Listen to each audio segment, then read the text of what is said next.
Hi hello ನಮಸ್ಕಾರ. ಏಸ್ achievers ವಿಶೇಷ ಕಾರ್ಯಕ್ರಮಕ್ಕೆ ಸ್ವಾಗತ. ನಾನು ಪ್ರಭುದೇವ್. ವೀಕ್ಷಕರೇ, ಇವತ್ತಿನ ಈ ವಿಶೇಷ ಕಾರ್ಯಕ್ರಮದಲ್ಲಿ ನನ್ನ ಜೊತೆ ವಿಶೇಷವಾದಂತಹ ಗೆಸ್ಟ್ ಇದ್ದಾರೆ.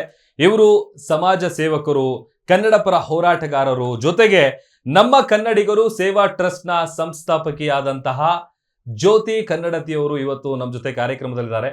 ಮೊದಲಿಗೆ ಅವರನ್ನ ವೆಲ್ಕಮ್ ಮಾಡ್ಕೊಳ್ತೀನಿ. Madam, welcome to the show. ನಮಸ್ತೆ ಸರ್. ಹೇಗಿದ್ದೀರಿ ಮೇಡಮ್? ಸೂಪರ್ ಆಗಿದ್ದೀನಿ ಸರ್. ಮೇಡಮ್, ಮೊದಲಿಗೆ ನಾನು ಇಂಗ್ಲೀಷಲ್ಲೇ ವೆಲ್ಕಮ್ ಮಾಡ್ಬಿಟ್ಟೆ ಅನ್ಸುತ್ತೆ.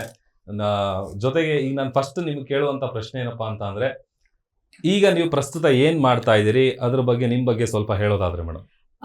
ಸರ್, ನಾನು ಆ್ಯಕ್ಚುಲಿ ಇವಾಗ ಸದ್ಯದಲ್ಲಿ ಕನ್ನಡದ ಕೆಲಸ ಮಾಡ್ಕೊಂಡಿದ್ದೀನಿ. ನನ್ನ ಸ್ನೇಹಿತರ ಜೊತೆನಲ್ಲಿ ಇವಾಗ ದ್ವಿಭಾಷಾ ಬಗ್ಗೆ ಅಂದರೆ 10th ನೀವು ಕೇಳಿರ್ಬೋದು, ಭಾಷೆನಲ್ಲಿ ಭಾಷಾ ಬೇಡ ಅಂತ ಮಕ್ಕಳಿಗೆ ತುಂಬ ಕಷ್ಟ ಆಗುತ್ತೆ, ಅದು ಹಿಂದಿ ಬೇಡ ಅಂತ ಹೇಳ್ಬಿಟ್ಟು ನಾವು ಒಂದು ಇದನ್ನ ಮಾಡಿದ್ವಿ. ಕನ್ನಡ ಕೆಲಸ ಅಂತಂದ್ರೆ ಶಾಲೆಗಳಿಗೆ ಹೋಗಿ ಪೇಂಟ್ ಮಾಡೋದು, ಮತ್ತೆ ಕನ್ನಡದ ಹೋರಾಟಗಳಲ್ಲಿ ಭಾಗಿಯಾಗೋದು, ಈ ತರದನ್ನೆಲ್ಲ ನಾನು ಮಾಡ್ತಾ ಬರ್ತಾ ಇದ್ದೀನಿ ಸದ್ಯದ ಇದರಲ್ಲಿ. ಆಮೇಲೆ ನೀವು ಕನ್ನಡ ಪರ ಹೋರಾಟ ಮಾಡಬೇಕು ಅಥವಾ ಇದು ನಿಮ್ಮ ತಲೆಯಲ್ಲಿ ಹೇಗ್ ಬಂತು, ಆಮೇಲೆ ಏನ್ ಸ್ಫೂರ್ತಿ ನಿಮಗೆ ಅಂತ? ಸರ್, ಇದನ್ನ ಹೇಳಬೇಕು ಅಂತಂದರೆ, ನನಗೆ ಕೆಲವು ವರ್ಷಗಳ ಹಿಂದೆ ಶಾಲೆಗಳಲ್ಲಿ ನಾವು ಓದಿದ್ದೆಲ್ಲ ಕನ್ನಡ ಶಾಲೆಗಳಲ್ಲಿ.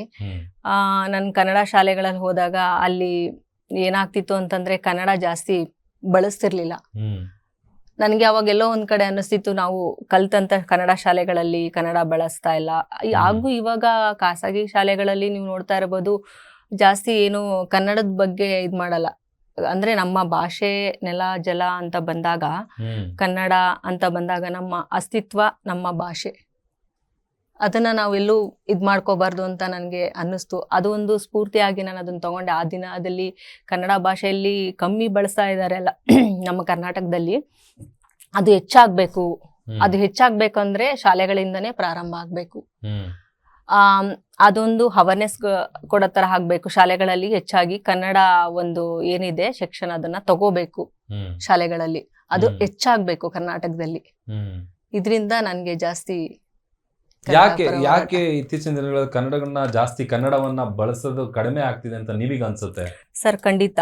ಈಗ ನೋಡ್ಬೋದು ನೀವು, ವಲಸಿಗರು ಅಂದ್ರೆ ಬೇರೆ ರಾಜ್ಯಗಳಿಂದ ಬಂದವರು ಜಾಸ್ತಿ ಹಿಂದಿ ಭಾಷೆ ಮಾತಾಡ್ತಾರೆ. ಹಾಗಾಗಿ ನಮ್ಮ ಕನ್ನಡ ಭಾಷೆ ಎಲ್ಲೋ ಒಂದ್ ಕಡೆ ಕಳೆದೋಗ್ತಿದೆ ಅಂತ ನಮ್ಗೆ ಅನ್ನಿಸ್ತಿದೆ. ಅದಕ್ಕಾಗಿ ಹೆಚ್ಚಾಗಿ ಇಲ್ಲಿ ಯಾರೇ ಬೇರೆ ರಾಜ್ಯಗಳಿಂದ ಬಂದ್ರು ಅವರು ಇಲ್ಲಿ ಕನ್ನಡ ಕಲ್ತ್ಕೊಂಡು ಕನ್ನಡ ಮಾತಾಡಬೇಕು. ಕರ್ನಾಟಕದಲ್ಲಿ ಬಂದ್ಮೇಲೆ ಕನ್ನಡ ನಮ್ಮ ಭಾಷೆಗೆ ಜಾಸ್ತಿ ಪ್ರಾಮುಖ್ಯತೆ ಕೊಡಬೇಕು ಅನ್ನೋದು ನನ್ನ ಒಂದು ಅಭಿಪ್ರಾಯ. ಆಮೇಲೆ ಈ ಕನ್ನಡ ಪರ ಹೋರಾಟಕ್ಕೆ ನಿಮ್ಮನ್ನ ಪ್ರೇರೇಪಿಸಿದಂತಹ ಘಟನೆ ಅಂತ ಏನಾದ್ರು ಇದೆಯಾ? ಖಂಡಿತ ಸರ್, ಹೇಳ್ಬೋದು. ಇದೆ. ಅಂದ್ರೆ ಒಂದಿನ ಕರೆ ಬರುತ್ತೆ ನನಗೆ, ಈ ಕನ್ನಡ ಹೋರಾಟ ಅದು ಅಂತಂದ್ರೆ ಏನು ನನಗೆ ಗೊತ್ತಿರಲ್ಲ ಸದ್ಯದ್ರಲ್ಲಿ ಏನು ಯಾವ ತರ ಅಂತ ಹೇಳ್ಬಿಟ್ಟು. ಒಂದು ಹೋರಾಟದಲ್ಲಿ ನಾನು ಭಾಗಿಯಾಗ್ತೀನಿ. ಅದರಲ್ಲಿ ನಮ್ಮ ಕನ್ನಡ ಹೋರಾಟಗಾರರೆಲ್ಲ ಬೀದಿನಲ್ಲಿ ಇಳಿಗಿ ಎಷ್ಟು ಕಷ್ಟ ಪಡ್ತಾ ಇರ್ತಾರೆ ಅನ್ನೋದು ನಾನು ಆ ಒಂದು ದಿನ ನನ್ನ ಕಣ್ಣಾರೆ ನಾನು ನೋಡ್ತೀನಿ. ನಮ್ಮ ಕನ್ನಡಕ್ಕೋಸ್ಕರ, ನಮ್ಮ ಭಾಷೆಗೋಸ್ಕರ, ನಮ್ಮ ಅಸ್ತಿತ್ವಕ್ಕೋಸ್ಕರ ಯಾವ ರೀತಿ ಅವರು ಹೋರಾಟ ಮಾಡ್ತಾರೆ ಅನ್ನೋದನ್ನ ನಾನು ಆ ದಿನ ಕಣ್ಣಾರೆ ನೋಡಿದಾಗ ನಂಗೆ ಅನ್ಸುತ್ತೆ, ನಾನು ನಿಜವಾಗ್ಲೂ ನಾನು ಸಹ ಒಬ್ಳಾಗಿ ಕನ್ನಡ ಹೋರಾಟದಲ್ಲಿ ಭಾಗಿಯಾಗಬೇಕು ಅಂತ ಆ ದಿನ ನನಗೆ ತುಂಬಾ ಅನ್ಸುತ್ತೆ. ಆ ದಿನದಿಂದ ಈ ದಿನದವರೆಗೂ ನಾನು ಕನ್ನಡ ಯಾವುದೇ ಒಂದು ಹೋರಾಟ, ಎಷ್ಟೇ ರಾತ್ರಿ ಟೈಮಲ್ಲಾಗಲಿ ಕಾಲ್ ಬಂದ್ರೆ ಖಂಡಿತ ಹೋಗಿ ಅದರಲ್ಲಿ ಭಾಗಿಯಾಗ್ತೀನಿ. ಆಮೇಲೆ ನೀವು ಹೋರಾಟ ಶುರು ಮಾಡಿದಂತ ಸಂದರ್ಭದಲ್ಲಿ ನಿಮಗೆ ಒಂದು ದೊಡ್ಡ ಸವಾಲ್ ಅಂತ ಅನ್ಸಿದ್ದು ಯಾವ್ದು ಮೇಡಮ್? ಸರ್, ನನಗೆ ಒಂದು 4 ಸವಾಲ್ ಆಯ್ತು. ಒಂದು ಸವಾಲ್ ಅಂತ ಅನ್ಸಿದ್ರೆ, ಒಂದು ಮಗು ಕಳ್ದೋಗಿರುತ್ತೆ. ನಾನು ಒಂದು ರಾಜಕೀಯದಲ್ಲಿ ಒಂದು ಪಾರ್ಟಿನಲ್ಲಿ ಇರ್ತೀನಿ. ಆವಾಗ ನಾನು ಕ್ಯಾಂಪೇನ್ ಅಂತ ಮಾಡಕ್ ಹೋಗ್ತೀನಿ ಇಲ್ಲಿ. ಆವಾಗ ನಾನು ಕ್ಯಾಂಪೇನ್ ಮಾಡಕ್ ಹೋದಾಗ ಜನರಲ್ಲಿ ಒಬ್ರು ಬರ್ತಾರೆ, ನನ್ನ ಹತ್ರ ಬಂದ್ಬಿಟ್ಟು ನನ್ನನ್ನು ಕೇಳ್ತಾರೆ, ನನ್ನ ಮಗು ಕಳ್ದೋಗಿದೆ, ತುಂಬ ವರ್ಷ ಆಗಿದೆ, ನನ್ನ ಮಗು ಕಳ್ದೋಗಿ ಎಲ್ಲ ಕಡೆ ಹೋಗಿ ನಾನು ಎಲ್ಲರ ಹತ್ರ ಕೇಳ್ತೀನಿ, ಬಟ್ ಯಾರು ಇದನ್ನ ಮನ್ಸಿಗೆ ತಗೊಂಡು ನನಗೆ ಹುಡ್ಕೊಡ್ತಾ ಇಲ್ಲ. ಅಂದರೆ ಅವರೊಬ್ರು ಪೇಂಟ್ ಕೆಲಸ ಮಾಡ್ತಿರ್ತಾರೆ. ಪೇಂಟ್ ಕೆಲಸ ಮಾಡಿಕೊಂಡು ಬಂದು ದುಡ್ಡಲ್ಲಿ ಒಂದ್ಸರಿ ಹೋಗಿ ಹತ್ತಿ ಬೆಲೆಯಲ್ಲಿ ಮಗು ಕಳ್ದೋಗಿರುತ್ತೆ, ಹೋಗ್ತಾರೆ. ಅಲ್ಲಿ ಹೋಗಿ ದುಡ್ಡನ್ನು ತಗೊಂಡೋಗೋದು, ಮಗುನ ಹುಡ್ಕಕ್ಕೆ ಖರ್ಚು ಮಾಡೋದು, ಮತ್ತೆ ಬಂದ್ಬಿಡೋದು, ದುಡ್ಡು ಖರ್ಚಾಗ್ಬಿಡತ್ತೆ. ಅವ್ರಿಗೆ ಹುಡ್ಕಕ್ಕಾಗಲ್ಲ. ಅಂದ್ರೆ ಅವ್ರಿಗೆ ನೋಡಿ ಕಾನೂನು ಏನಂದ್ರೆ ಗೊತ್ತಿರಲ್ಲ, ಶಿಕ್ಷಣ ಇರಲ್ಲ ಅವ್ರಿಗೆ. ಸೊ ಏನಾಗುತ್ತೆ ಅದರಿಂದ ಅವ್ರಿಗೆ ತುಂಬಾ ಕಷ್ಟ ಆಗ್ತೈತೆ. ಅವಾಗ ನಾನು ಕೇಳ್ತಾರೆ, ನಾನು ಮಗುನ ಹುಡ್ಕೊಟ್ರೆ ನಿಮ್ಗೆ ನಾನು ನಿಮ್ದು ಅಂದ್ರೆ ಆ ಒಂದು ಇದ್ರಲ್ಲಿ ನಾನು ನಿಮ್ ಜೊತೆನಲ್ಲಿ ಈ ತರ ಕೆಲ್ಸಗಳಿಗೆಲ್ಲ ನಾನು ಬರ್ತೀನಿ ಅಂತ. ನನ್ಗೆ ಕೆಲ್ಸಗಳಿಗೆ ಬರ್ತಾರೆ ಅನ್ನೋದಕ್ಕಿಂತ ಹೆಚ್ಚಾಗಿ ನನ್ಗೆ ಏನ್ ಅನ್ನಿಸ್ತು ಅಂತಂದ್ರೆ, ನಮ್ಮ ಸಮಾಜದಲ್ಲಿ ಒಂದು ಮಗು ಕಳ್ದೋಗಿದೆ ಅಂತಂದ್ರೆ ಆ ಮಗುನ ಹುಡ್ಕಂತ ಪ್ರಯತ್ನ ಯಾರು ಮಾಡಿರಲ್ವಲ್ಲ, ಆ ಒಂದು ಸವಾಲನ್ನ ನಾನು ತಗೊಂತೀನಿ. 1 ತಿಂಗಳು ನಾನು ನನ್ನ ಪರ್ಸನಲ್ ಕೆಲ್ಸ ಎಲ್ಲ ಬಿಟ್ಟು ನಾನು ಆ ಮಗುನ ಹುಡ್ಕಕ್ಕೆ ಸ್ಟಾರ್ಟ್ ಮಾಡ್ತೀನಿ. ನಿಜವಾಗ್ಲೂ ನನ್ನ ಸ್ನೇಹಿತರು ಎಲ್ಲರೂ ಸಪೋರ್ಟ್ ಮಾಡ್ತಾರೆ ಇದಕ್ಕೆ, ತುಂಬಾ ಜನ ಸಪೋರ್ಟ್ ಮಾಡ್ತಾರೆ. ಅದ್ರ ಜೊತೆನಲ್ಲಿ ಆ ಒಂದು ತಂದೆ ಯಾರಿದಾರೆ ಅವ್ರನ್ನ ಕರ್ಕೊಂಡು ಹೋಗ್ತೀನಿ ಜೊತೆನಲ್ಲಿ. 15 ದಿನ 1 ತಿಂಗಳು ಅತ್ತಿಬೆಲೆ ಸ್ಟೇಷನ್ಗೆ JP ನಗರದಿಂದ ಡೈಲಿ ಬೆಳಿಗ್ಗೆ ಹೋದ್ರೆ ಸಾಯಂಕಾಲ ಬರೋದು. ಊಟ ಇಲ್ಲ, ತಿಂಡಿ ಇಲ್ಲ, ಏನಿಲ್ಲ. ನನ್ಗೆ ತಲೆನಲ್ಲಿ ಒಂದೇ ಇರೋದು ಆ ಮಗು ಆ ತಂದೆಗೆ ಮತ್ತೆ ಸಿಗ್ಬೇಕು ಅಂತ ಮಾಡ್ತೀನಿ. 15 ದಿನ 20 ದಿನ ಆದ್ಮೇಲೆ ಆ ಮಗು ಈ ರೋಡ್ ಅನ್ನೋ ಜಾಗದಲ್ಲಿ ಇರುತ್ತೆ. ಒಬ್ಬರಿಗೆ ಆ ಮಗುನ ಮಾರ್ಬಿಟ್ಟಿರ್ತಾರೆ.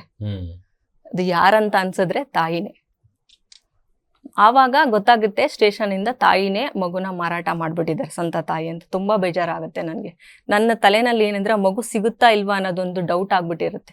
ಯಾಕೆಂದ್ರೆ 6-7 ವರ್ಷ ಆಗಿದೆ ಮಗು ಕಳ್ದೋಗಿ ಅಂದ್ರೆ ಅದು ಯೋಚನೆ ಮಾಡ್ಬೇಕು ನಾವು. ನಾನು ಇದನ್ನ ಕೈಗೆ ಎತ್ಕೊಂಡ್ಬಿಟ್ಟಿದೀನಿ, ನನ್ಗೇನ ಸಿಗುತ್ತಾ ಮಗು, ಎತ್ಕೊಂಡಿದೀನಿ, ನಾನು ಸೋಲ್ತೀನಿ, ನನ್ಗೆ ಆಗಲ್ಲ ಅನ್ನೋದ್ಕಿಂತ ಹೆಚ್ಚಾಗಿ ಆ ಮಗು ಸಿಗುತ್ತಾ ಅನ್ನೋ ಒಂದು ನನಗೆ ತಲೆನಲ್ಲಿ ಬಂದ್ಬಿಡತ್ತೆ.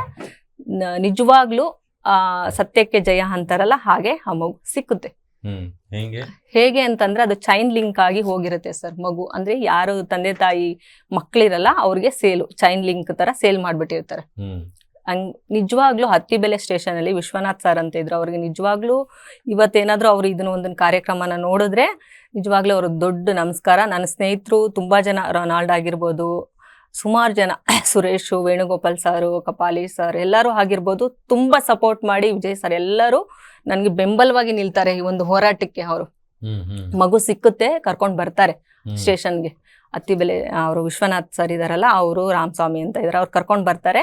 ಮಗು ಸಿಗುತ್ತೆ. ಆ ದಿನ ನನ್ನ ಒಂದು ಹೋರಾಟಕ್ಕೆ ಸವಾಲಾಗಿ ನಿಜವಾಗ್ಲೂ ಆ ದಿನ ನನ್ಗೆ ತುಂಬಾ ಸಂತೋಷ ಆಗುತ್ತೆ. ಅದು ನವೆಂಬರ್ 14ನೇ ತಾರೀಕೆ ಮಗು ಸಿಗುತ್ತೆ, ಮಕ್ಕಳ ದಿನಾಚರಣೆ ದಿನ. ಆ ಮಗುನ ನಾವು ಆ ತಂದೆಗೆ ಒಪ್ಪಿಸ್ತೀವಿ.